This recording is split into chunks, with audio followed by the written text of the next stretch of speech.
¿Sabías que México tuvo pirámides antes que Egipto y revoluciones que sacudieron al mundo? Esto es México. Mucho antes de la llegada de los españoles, esta tierra fue cuna de civilizaciones, imperios que se alzaron y cayeron, dejando su huella en la tierra y en el alma de su gente. Viajamos en el tiempo, miles de años atrás, a una época en la que poderosas pirámides perforaban el cielo y los ecos de lenguas antiguas susurraban a través de la selva.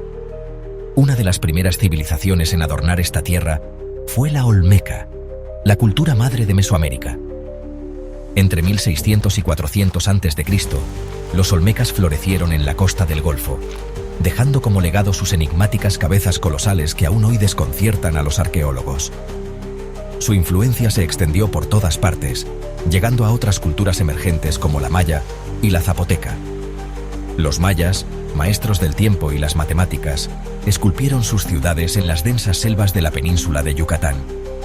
Del 250 al 900 después de Cristo, su civilización alcanzó su apogeo durante el período clásico, una época de increíbles logros intelectuales y artísticos. Desarrollaron un sofisticado sistema de escritura, un complejo calendario e hicieron importantes avances en astronomía, prediciendo eclipses y rastreando los movimientos de las estrellas. A medida que la civilización maya se desvanecía en el sur, un nuevo poder emergía en el centro de México. Los aztecas. Originalmente una tribu nómada del norte, emigraron al Valle de México en el siglo XIII. La leyenda cuenta que su dios patrón, Huitzilopochtli, los guió a una isla en el lago de Texcoco, donde vieron un águila posada sobre un cactus, devorando una serpiente. Esta era la señal que habían estado esperando, la señal para establecer su nuevo hogar. Y así, en 1325, los aztecas fundaron su ciudad capital, Tenochtitlán, en ese mismo lugar. Construida sobre un lago, conectada por calzadas y canales, era una maravilla de la ingeniería y la planificación urbana. Las chinampas, jardines flotantes, proporcionaban tierra fértil para la agricultura, mientras que un complejo sistema de acueductos llevaba agua dulce a la ciudad. Los aztecas eran guerreros feroces y mediante una combinación de poderío militar y alianzas estratégicas, expandieron gradualmente su imperio. Para el siglo XV, su dominio se extendía desde la costa del Golfo hasta el Océano Pacífico, abarcando millones de súbditos. Exigían tributos de las ciudades conquistadas, asegurando un flujo constante de riqueza y recursos a su capital. El año es 1519. Al otro lado del Océano Atlántico, un joven y ambicioso conquistador llamado Hernán Cortés zarpa de Cuba con una pequeña flota de barcos y unos cientos de hombres. Impulsado por sueños de oro y gloria, desembarca en la costa de lo que hoy es México, sin darse cuenta del profundo impacto que está a punto de tener en esta tierra y su gente. Cortés y sus hombres quedan impresionados por las historias que escuchan sobre un poderoso imperio en el interior, una ciudad de oro y riquezas inimaginables. Están intrigados y aprensivos, porque se dice que los aztecas son guerreros feroces, con un ejército que empequeñece al suyo. Sin desanimarse, Cortés se embarca en una audaz expedición al corazón de México. Hace alianzas con grupos indígenas que se irritan bajo el dominio azteca, viendo en los españoles una oportunidad para liberarse de sus opresores. Entre sus aliados más valiosos se encuentra la Malinche, una joven indígena que le sirve de traductora, guía e intérprete cultural. A medida que Cortés y su ejército se acercan a Tenochtitlán, son recibidos por emisarios del emperador azteca, Moctezuma II. ¿Te está gustando la historia? No olvides suscribirte para seguir explorando el pasado juntos. Los españoles quedan asombrados por el esplendor de Tenochtitlán, una ciudad como ninguna que hayan visto antes. Se maravillan de sus amplias avenidas, sus bulliciosos mercados y sus imponentes pirámides.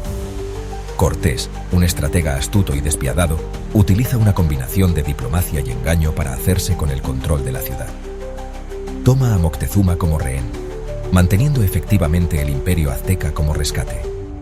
Las tensiones aumentan entre los españoles y sus anfitriones aztecas, culminando en un violento enfrentamiento conocido como la Noche Triste. En la noche del 30 de junio de 1520, los guerreros aztecas, enfurecidos por la presencia española y la masacre de sus nobles, atacan la guarnición española, obligando a Cortés y a sus hombres a huir de la ciudad al amparo de la oscuridad. Cortés se reagrupa, reúne a sus aliados indígenas y lanza un asedio a Tenochtitlán. Debilitada por la enfermedad, el hambre y las luchas internas, la ciudad cae en manos de los españoles en agosto de 1521. Con la caída de Tenochtitlán, comienza un nuevo capítulo en la historia de México, el período colonial. Los españoles establecen un virreinato en Nueva España, con la Ciudad de México, construida sobre las ruinas de Tenochtitlán, como su capital. Durante los siguientes 3 siglos, México es gobernado desde lejos, su gente sujeta a la autoridad de la corona española y la Iglesia católica. El período colonial es una época de profunda transformación. Las poblaciones indígenas son diezmadas por las enfermedades, el trabajo forzado y la disrupción cultural. A finales del siglo XVIII, un nuevo espíritu de independencia se extiende por las Américas. Inspirados por los ideales de la Ilustración de libertad, igualdad y fraternidad, la gente en México comienza a cuestionar la legitimidad del dominio español. El 16 de septiembre de 1810, en el pequeño pueblo de Dolores, un cura párroco llamado Miguel Hidalgo y Costilla enciende el fuego de la revolución. Indignado por las injusticias sociales e inspirado por los ideales de la Ilustración, lanza un poderoso llamado a las armas conocido como el Grito de Dolores. La Guerra de Independencia de México es una lucha larga y sangrienta, marcada tanto por victorias heroicas como por derrotas aplastantes. La rebelión de Hidalgo finalmente es aplastada y él es ejecutado por las autoridades españolas. El camino hacia la estabilidad y la prosperidad es largo y arduo para la nación recién independizada.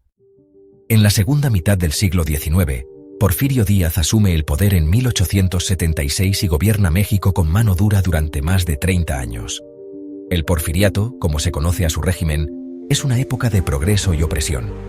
Díaz impulsa la modernización con ferrocarriles e industria, pero concentra la riqueza y el poder, afectando a los más pobres. En 1910, México vuelve a estallar en revolución. Un grupo diverso de revolucionarios, unidos por su oposición a la dictadura de Díaz, se levanta en armas. La Revolución Mexicana, una lucha de una década que se cobra la vida de millones, transforma el panorama social, político y económico del país. La revolución provoca la caída de Díaz, una nueva constitución en 1917 y la redistribución de tierras. México en el siglo XXI es una nación de contrastes, un vibrante tapiz tejido con los hilos de su pasado antiguo y su presente tumultuoso. Es una tierra de impresionante belleza natural, desde sus playas bañadas por el sol hasta sus volcanes nevados, desde sus exuberantes selvas hasta sus áridos desiertos. México es un país de inmensa riqueza cultural, un crisol de tradiciones indígenas, influencias coloniales españolas y tendencias globales modernas. Es una tierra de música apasionada, desde las conmovedoras melodías del mariachi hasta los ritmos de la cumbia. Si te gustó este viaje por la historia de México, suscríbete y activa la campanita para no perderte el próximo vídeo.